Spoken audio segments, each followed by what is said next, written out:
কয়েক সপ্তাহের টানা বিক্ষোভের পর ইরানের সরকার বিরোধী আন্দোলন ধীরে ধীরে নিস্তেজ হয়ে আসছে। একই সঙ্গে রাজধানী তেহরান সহ দেশটির বিভিন্ন শহরে সরকারের পক্ষে বিশাল সমাবেশ অনুষ্ঠিত হচ্ছে। এটি পরিস্থিতি ধীরে ধীরে সরকারের নিয়ন্ত্রণে আসার ইঙ্গিত দিচ্ছে বলে মনে করছেন বিশ্লেষকেরা।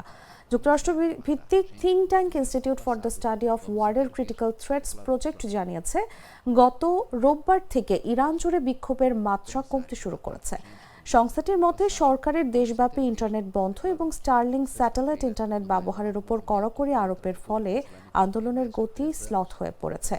এদিকে ইরানের বিভিন্ন শহরে সরকারপন্থী পাল্টা সমাবেশ অনুষ্ঠিত হচ্ছে।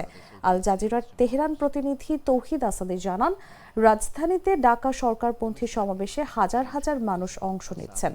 তিনি বলেন, আগামী কয়েক ঘন্টার মধ্যে নাগালাবি স্কয়ারেও আরেকটি বড় সমাবেশ অনুষ্ঠিত হওয়ার কথা রয়েছে।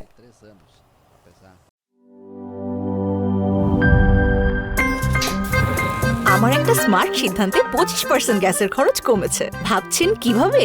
সাধারণ গ্যাস স্টোভ বদলে আমি এনেছি আরএফএল গ্যাস স্টোভ। এর সাইন্টিফিক নজল ও ব্রাস বার্নার ক্যাপ সমানভাবে তাপ ছড়িয়ে রান্না করে দ্রুত। তাই গ্যাসও বাঁচায় 25%, টাকাও বাঁচে 25%। আরএফএল গ্যাস স্টোভ নিরাপদ ও গ্যাস সাশ্রয়ী।